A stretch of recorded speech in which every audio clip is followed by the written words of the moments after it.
हम सबको पता है कि इकोनॉमिक्स का बोर्ड एग्ज़ाम आने वाला है और ये 18 मार्च को है। बोर्ड एग्ज़ाम में मनी एंड बैंकिंग चैप्टर से क्या क्या क्वेश्चन आ सकते हैं, क्या क्या क्वेश्चन आने के चांसेस है, आज वो हम डिस्कस करेंगे। मनी एंड बैंकिंग चैप्टर से ये 5 क्वेश्चन आने के चांसेस हैं जो होंगे 6 मार्क्स के। अब हम डिस्कस करेंगे कि ये कौन कौन से क्वेश्चन हैं और इनके अंदर क्या क्या हम लिख सकते हैं जिससे कि हम 6 मार्क्स को आराम से ले सकें। Number 1 is what are the functions of the central bank, कि सेंट्रल बैंक के क्या क्या फंक्शंस हैं, सेंट्रल बैंक क्या क्या काम करता है। Number 2 is explain the process of money creation bye commercial banks, कि जो कमर्शियल बैंक्स है वो मनी को कैसे क्रिएट करते हैं, उसकी क्या क्या प्रोसीजर्स हैं। और ये क्वेश्चन इस तरीके से भी आ सकता है, do you consider a commercial bank creator of money in the economy, कि आप ये कंसीडर कर सकते हैं, आप ये सजेस्ट कर सकते हैं या ये डिसाइड कर सकते हैं कि जो कमर्शियल बैंक है वो हमारी इकोनॉमी में मनी क्रिएटर का काम कैसे करता है और कमर्शियल बैंक को हम कैसे मनी क्रिएटर की तरह कंसीडर कर सकते हैं।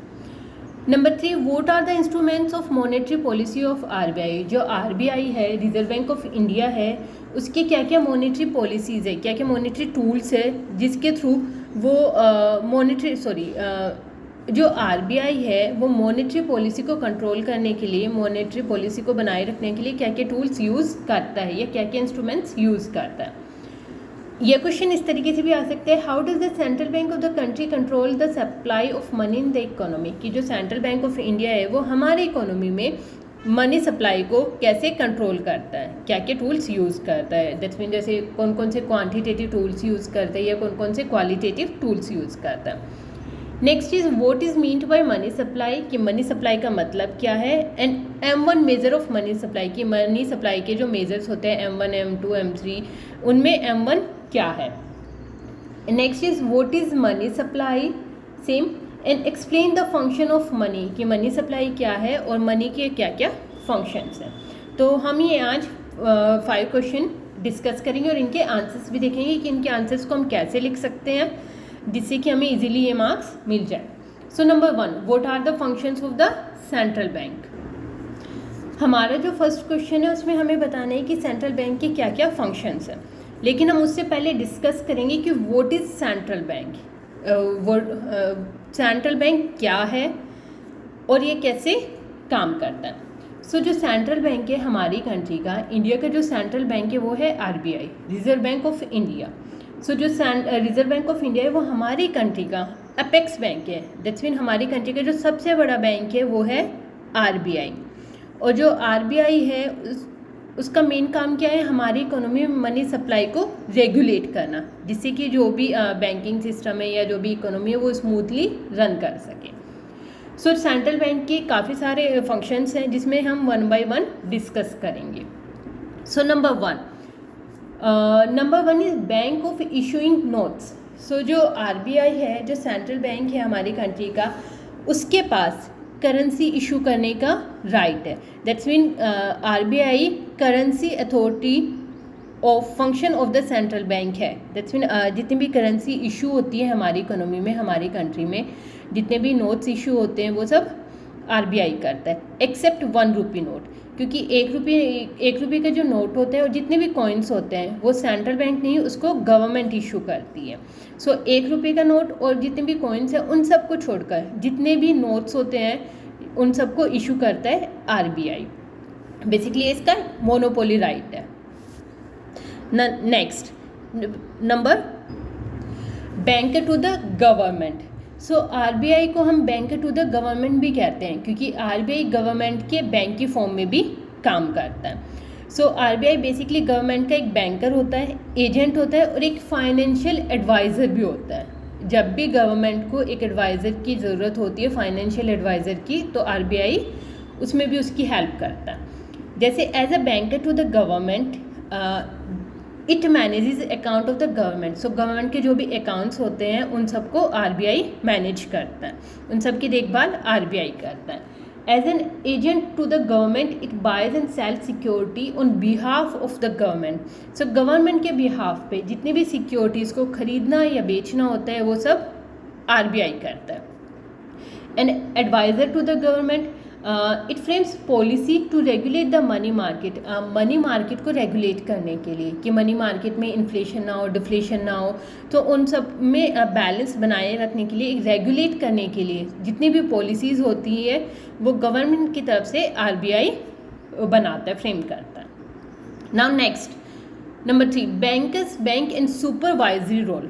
सो जो आरबीआई है वो जितने भी कमर्शियल बैंक है उन सब का बैंक है एंड एक उनका सुपरवाइज़र की तरह भी काम करता है। दैट्स मीन बैंक आरबीआई यहाँ पर बैंक और एक सुपरवाइजरी रोल प्ले करता है। वो देखो कैसे, एज अ बैंक जो आरबीआई जैसे आम जनता का जो रिलेशन कमर्शियल बैंक के साथ होता है, वैसे कमर्शियल बैंक का रिलेशन आरबीआई के साथ होता है। जैसे हम जनता अपनी जितनी भी सेविंग्स होती है या हमें जितना भी मनी डिपॉजिट कराना होता है वो हम किसके पास कराते हैं? कमर्शियल बैंक के पास, क्योंकि हम आरबीआई के पास नहीं जा सकते। आरबीआई का पब्लिक के साथ कोई लेना देना नहीं होता। पब्लिक कमर्शियल बैंक से कनेक्ट होती है और कमर्शियल बैंक जो होते हैं वो आरबीआई से कनेक्ट होते हैं। तो जैसे हम अपनी सेविंग्स, अपनी मनी कमर्शियल बैंक के पास डिपॉजिट कराते हैं और जब हमें ज़रूरत होती है तो कमर्शियल बैंक से ही लोन लेते हैं, तो वैसे ही कमर्शियल बैंक जो आरबीआई है उसके पास अपनी सेविंग्स, अपनी मनी डिपॉजिट करके रखते हैं और उस ज़रूरत पड़ने पर उससे ही लोन लेते हैं। सो ऐसे जो आरबीआई है वो बैंक की तरह काम करता है। So the central bank accept deposit from the commercial bank and offer them loan. So जो सेंट्रल बैंक है वो कमर्शियल बैंक से जितनी भी डिपॉजिट्स होते हैं उन सबको एक्सेप्ट करता है और उनको लोन देता है। The central bank provide clearing house facility to the commercial banks. It is a check clearing facility provided at one center to all the bank. Clearing house facility का मतलब होता है जितने भी कमर्शियल बैंक्स हैं उन सब का अकाउंट आरबीआई के पास होता है। तो आरबीआई क्या करता है कि इन बैंकों के बीच जो भी लेन देन होता है वो आरबीआई अंदर ही रिजोल्व करता है। वो कैसे? Suppose take an example, bank A and bank B है। सो बैंक ए में एक इंसान का अकाउंट है और बैंक बी में दूसरे इंसान का अकाउंट है। तो बैंक ए के अकाउंट वाले बंदे ने क्या किया, बैंक ए के अकाउंट में अपना बैंक बी के नाम से 10,000 रुपीज़ का चेक डाला। ऐसे ही बैंक बी के अकाउंट वाले बंदे ने बैंक ए के नाम से बैंक ए के उससे नाम से बैंक बी में 8,000 का चेक डाला। सो अब वो क्या करेंगे, वो आपस में क्लियर ना करके आरबीआई उनका जो भी ये मनी ट्रांजेक्शन होती है या जो भी लेन देन होता है उसको रिजोल्व करता है। वो कैसे करता है? वो बैंक ए का जो भी अमाउंट है जैसे 10,000 और 8,000 वो उन दोनों को लेकर सॉल्व करता है और देखते हैं कि अब बैंक बी को जो बैंक ए को देना है वो 2,000 रुपीज़ देना है। तो वो ऐसे इंटरनली जो भी ये लेन देन होता है या चेक ड्राफ्ट या जिसके थ्रू भी होता है उसको क्लियरिंग हाउस के फॉर्म में सॉल्व करता है। Number 3, in its supervisory role the central bank ensure that the commercial bank show compliance in its directive particularly relating to CRR and SLR. सो जो सेंट्रल बैंक है वो इकोनॉमी में stability बनाए रखने के लिए बहुत सारे टूल्स यूज़ करता है, जिसमें बैंक रेट है, रेपो रेट है, CRR है, SLR है, और ये सब डिसाइड भी बैंक आरबीआई ही करता है। तो आरबीआई ये टाइम टू टाइम चेक करता है कि हमारी मनी मार्केट में, हमारी इकोनॉमी में मनी सप्लाई ऐसे चल रही है तो हम इसको कैसे रेगुलेट करके रख सकते हैं। सो बेसिकली ये एक सुपरवाइज़र की तरह यहाँ पे काम करता है और कमर्शियल बैंक्स को टाइम टू टाइम उनको बताता रहता है कि आपको अब ऐसे काम करना है, आपको CRR और SLR को इतनी % अपने पास बना के रखना है, इतनी % मेरे पास बना के रखना है, जिससे कि हमारी इकोनॉमी में मनी जो है जो भी करेंसी है वो आराम से चल सके, कोई भी दिक्कत ना हो। Next, lender of the last resort. Lender of the last resort means जो कमर्शियल बैंक होते हैं, सपोज़ कमर्शियल बैंक को लोन चाहिए, अब वो हर जगह से ट्राई कर चुके हैं लेकिन उनको लोन नहीं मिल रहा है, तो वो लास्ट ऑप्शन की फॉर्म में आरबीआई के पास जाते हैं। सो उस टाइम पे आरबीआई कमर्शियल बैंक को लोन प्रोवाइड कराता है, लेकिन आरबीआई बोलते हैं ठीक है भाई मैं तुम्हें लोन तो दे दूंगा, उसके बदले में तुम्हें अपनी कुछ सिक्योरिटीज़ मेरे पास रखनी होगी।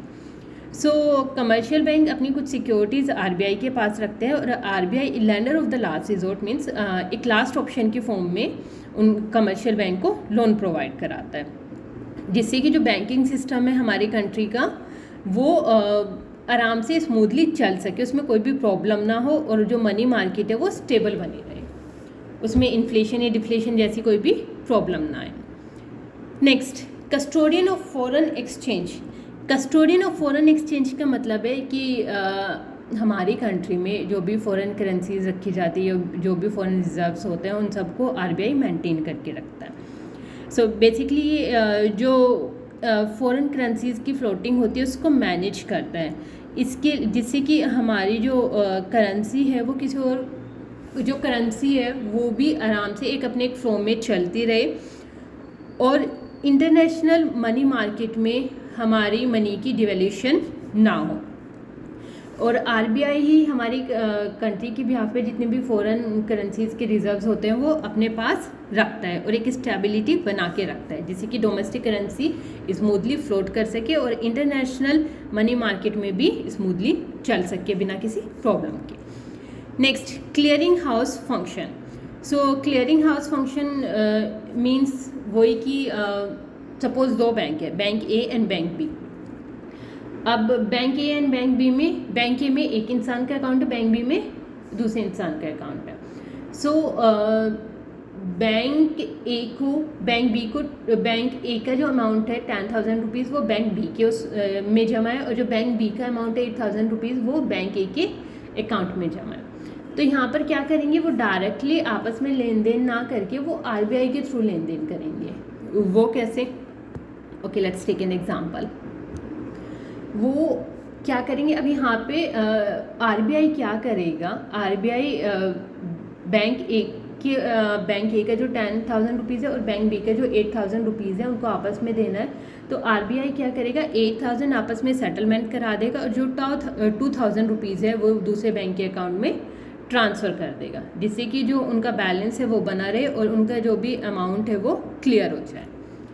Next, control of credit. So what is the meaning of control of credit?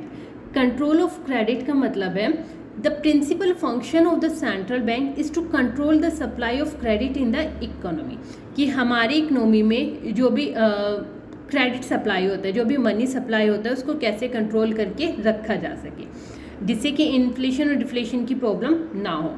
So basically हम सबको पता है कि कभी कभी ऐसी सिचुएशन आती है कि कभी कभी मनी सप्लाई इंक्रीज़ हो जाती है, कभी डिक्रीज़ हो जाती है। तो आरबीआई इस टाइम पे बहुत सारे स्टेप्स लेता है, जैसे वो मनी सप्लाई को बैलेंस बनाए रखने के लिए क्या करता है, कमर्शियल बैंक के थ्रू क्रिएशन ऑफ क्रेडिट कराता है। मतलब जो कमर्शियल बैंक होते हैं वो क्रेडिट को क्रिएट करते हैं, इसलिए कमर्शियल बैंक को क्रिएटर ऑफ क्रेडिट भी कहते हैं।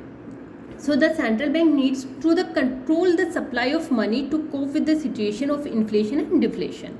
सो यहाँ पर आरबीआई को मनी सप्लाई को अपने टूल्स के थ्रू कंट्रोल करके रखना होता है, जिससे कि इन्फ्लेशन और डिफ्लेशन की प्रॉब्लम ना आए।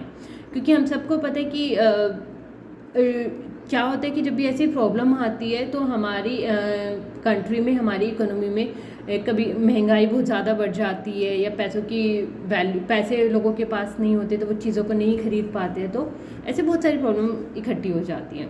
तो इस टाइम पे जो आरबीआई है वो क्रेडिट को कंट्रोल करके रखता है अपने मॉनेटरी टूल्स के थ्रू। सो ये सब आरबीआई के फंक्शंस है, जो 7 फंक्शंस हैं। इन सब फंक्शंस को हम, अगर 6 मार्क्स का क्वेश्चन आ रहा है तो इन सब फंक्शंस को हम डिटेल में लिख सकते हैं, जिससे कि हमें 6 के 6 मार्क्स इजीली मिल जाए। और ये आप एक बार ही रीड करोगे तो आप आराम से ये आंसर लिख पाओगे।